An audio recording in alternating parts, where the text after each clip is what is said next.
Hey guys, it's Katie. I'm so giddy, but that's okay. That's just my life, and you know that. And why am I talking in rhythm? I do not know. Okay, anyway, so today I wanted to do a cute little video over something that I truly believe in. As you guys know, I'm a hopeless romantic, like a complete hopeless romantic.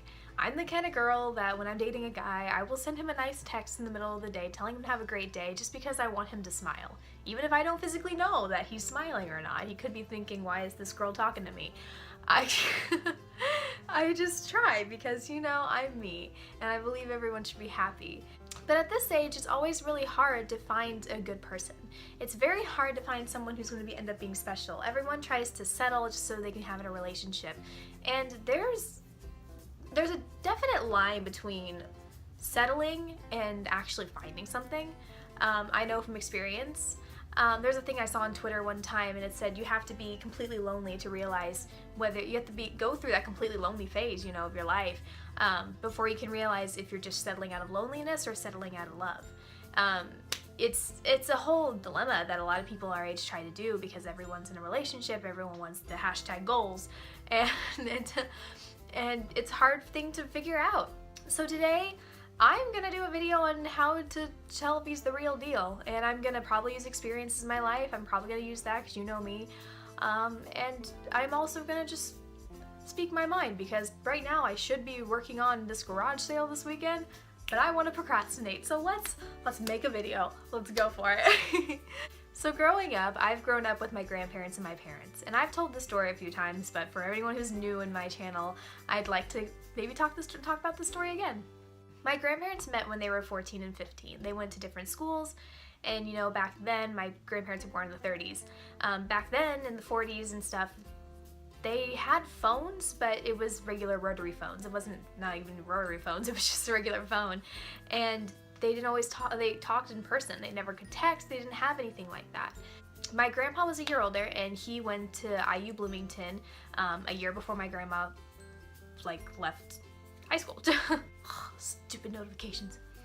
Anyway, he went to college a year early.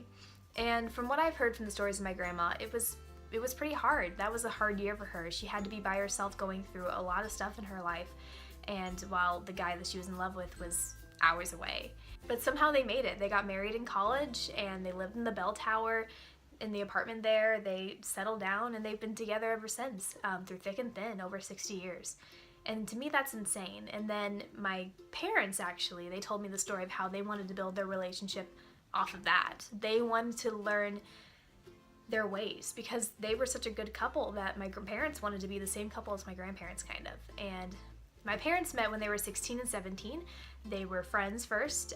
They worked together at a shoe store, and after that they've been together ever since. So I've grown up with a lot of teenage relationships turning into, you know, high school sweethearts and being married. My cousins are that way. A lot of my cousins are that way. I think there may be 3 relationships in my family that aren't.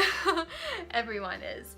And I just think that's pretty remarkable because people always talk about how teenage relationships don't last and that you can't find them, but in reality you can. You really can find someone. You just have to know what you're looking for, and that's why I'm here to talk about in this video. To know your worth and to know what you're looking for. I'm the kind of girl that gets a lot of DMs. I get those weird DMs of pickup lines and different things. I've gotten guys DMing me just for hookups and things like that that I don't want. And for a moment in my life, I did think that maybe that's all I could deserve. That's all I deserved. That's all maybe I could ever achieve. I could never find love because I was so down on myself. But I'm here to tell you, to find the one and to find the right guy, you have to be able to believe in yourself first. Once you learn how to love yourself and once you learn how to love everything about you, your body, your flaws, everything, even your flaws, embrace your flaws. I mean, I talk a lot, and I know I do. I know I talk a lot, and finding someone who's okay with that and actually really likes it is a big plus for me. And you just have to wait for the day when those people come to your life. When they get to your life and they not only accept your flaws, but they enhance them. A true person in your life that you're going to want to keep forever is the one who not only accepts your flaws, but enhances them. And that's a big thing. If a guy that you're with or a girl you're with doesn't like this one thing about you. Like one time I dated a guy who didn't like that my nails were long. He made me cut them all the time. And maybe I like my long nails. I do like my long nails. My nails just grow so fast it's hard to keep up with them. But yeah, don't be with someone like that. Be with someone who thinks that your hands are the prettiest things in the world. Be with someone who loves your terrible laugh. I have a weird laugh. I have a couple weird laughs. Be with someone who likes that. Don't be with someone who thinks, oh, you talk too much, just shut up. Be with someone who's just like, tell me more about your life. Be with someone who wants to talk to you all the time. Be with someone who loves every single flaw of yours. Now, granted, I just talked about a bunch of my flaws. Everyone else has their own flaws. But that's the beauty of humanity. I love humans and I love people because we're all so different and it's just beautiful. Think about it. When I was a kid, I've always had, even still to this day, I've had a fascination with rocks. It sounds insane, but I have little rocks here and there in my room that I've collected over the years because I just think rocks are fantastic. But like, I've been asked out on a rock. That was my most recent one. I got asked out on a rock because I love rocks. I've created rock families just because I think rocks are so cool. Why do I think rocks are cool? I'm not going to be a geologist or something, I know. But I think they're cool because every single rock you're going to find is different in its own way. You could be getting like a set of rocks, decorative rocks, and they all supposed to look the exact same, but they're different. They're all different. They're made to be different. It's like snowflakes. Snowflakes, every single snowflake is different, and they may look similar if you look at it, but they're all technically different, and it's crazy to think about how every single tiny detail on human beings and life and rocks are made to be different. We're all made to have our own little unique quirks. We're all made to have our own little unique things inside. And it takes a specific person to realize that.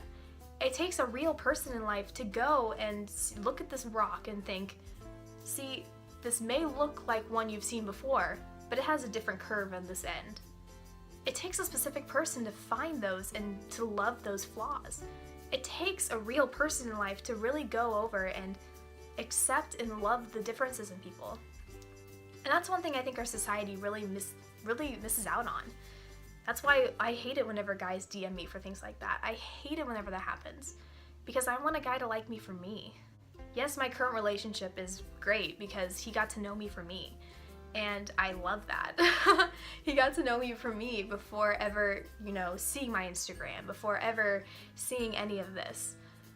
And that's great.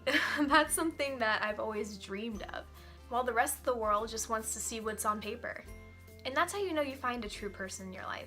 That's how you know, like friends, relationships, everything, that's how you know they're true.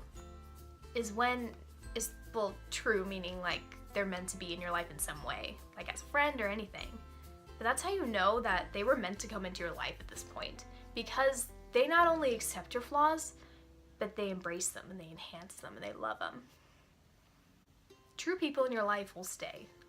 The people that are not meant in your life, they'll go. You just have to wait for timing. But just remember your flaws, remember your worth. Remember that everyone's supposed to be different. Not everyone's supposed to be the same.